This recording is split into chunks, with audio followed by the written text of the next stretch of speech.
Assalomu alaykum hurmatli do'stlar. Bugun sizlar bilan ikkinchi skrining tekshiruvi o'tkazgan bemorimizni ko'rsatmoqchiman.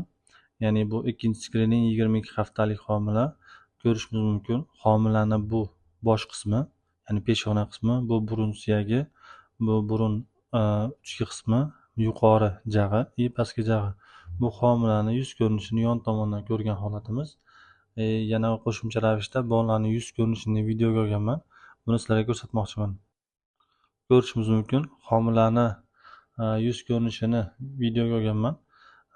Bolachani bu ko'z gavhari, mana ko'z qismi, peshonasi, bu yerda ko'z qismi, yana qo'lchalari, bu yerda burun suyagini ko'rsatganmiz. Bu burun suyagi mana. Homilani yuz qismini albatta ko'rish kerak. Bu ko'z gavharlarini, burun suyaklarini, yuqori pastki jag'i, lablarini albatta ko'rib qo'yish kerak.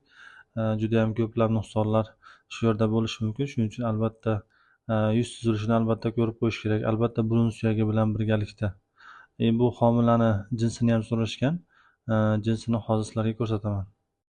Hop, homilani jinsini ko'rsatganman. Ko'rishimiz mumkin. Bolaning moyak qismi bu jinsi. Ya'ni homilani jinsini oddiy odam farqlasa bo'ladi. Faqat shu rasmlari bilan chiqarib bersa, videolari qilib bersa manfaatliroq bo'ladi. Bu homilada yana qo'shimcha muammolar chiqqan. Ichki a'zolar ko'rganimizda ikkinchi skrining tekshiruvida homilani albatta ichki a'zolarini ham ko'rib qo'yish kerak. Bu homilada homila buyraklarida pielektaziya aniqlaganmiz. Buni sizlarga ko'rsataman. Ko'rishimiz mumkin. Bu homilani o'ng yuragida siydik dimlanish jarayonini ko'rganmiz. Bu buyrakning parenximasi, bu jomcha qismi kengayib ketgan. Ya'ni bu pielektaziya deb ataladi. Agarda xudo xolasa tug'ilguncha shu holatda qoladigan bo'lsa, tug'ruqdan keyin bolani bir ko'riladi. Agar bu dimlanish yo'qolsa, homilaga hech qanday muammo keltirmaydi. Agarda bu dimlanish homiladorlik davrida kuchayib ketib, parenxima yupqalashadigan bo'lsa, qo'shimcha tekshiruvdan o'tib, bu ya'ni dimlanayotgan siylikni punksiya qilib qo'yish mumkin. Bu faqat Toshkent akusher ginekologiya ilmiy markazida bajariladi. Lekin hozirgi holatda kuchli dimlanish bo'lmagan hisobiga bemorga bir oydan keyin qayta ko'ramiz. Qayta ko'rganimizda agarda muammo chiqmasa, hech qanday qo'shimcha tekshiruvlar kerak emas deb aytdik.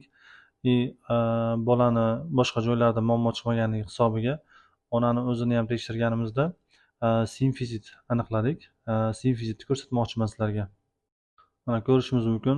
Bu qo'l suyaklari birlashmasi. Bu bir qo'l suyagi, bu ikkinchi qo'l suyagi bir-biridan ajralgan. Ya'ni buni millimetri 7 millimetr chiqdi.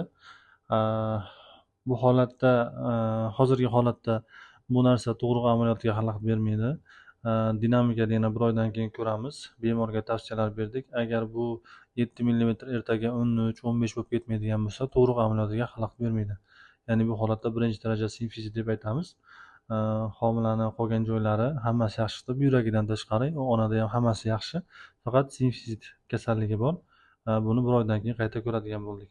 Albatta ikkinchi skrining tekshiruvida homilani bosh qismi, yuz ko'rinishi, homila ichki a'zolari, yuragi, qo'l oyoqlarini albatta ko'rib qo'yish kerak.